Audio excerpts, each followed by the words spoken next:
When man solves the mystery of imagination, he will have discovered the secret of causation, and that is, imagination creates reality. Therefore, the man who is aware of what he is imagining and knows what he is creating, realizes more and more that the drama of life is imaginal, not physical.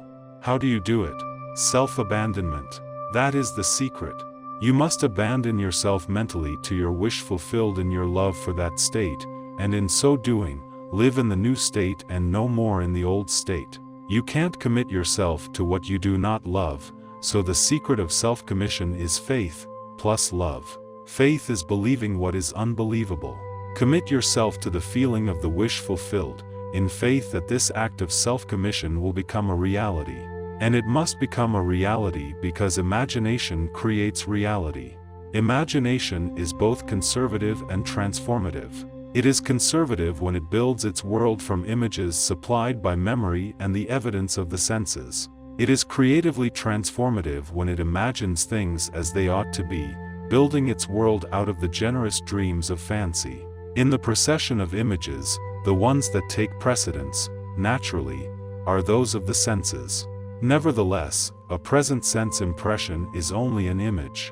It does not differ in nature from a memory image or the image of a wish. What makes a present sense impression so objectively real is the individual's imagination functioning in it and thinking from it, whereas, in a memory image or a wish, the individual's imagination is not functioning in it and thinking from it, but is functioning out of it and thinking of it.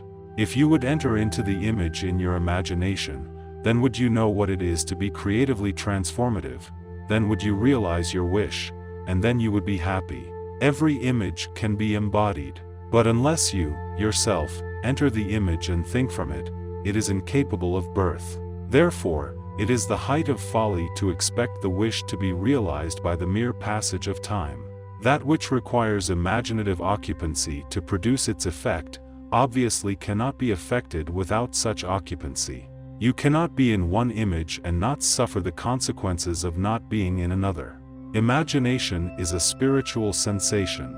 Enter the image of the wish fulfilled, then give it sensory vividness and tones of reality by mentally acting as you would act were it a physical fact. Now, this is what I mean by spiritual sensation. Imagine that you are holding a rose in your hand.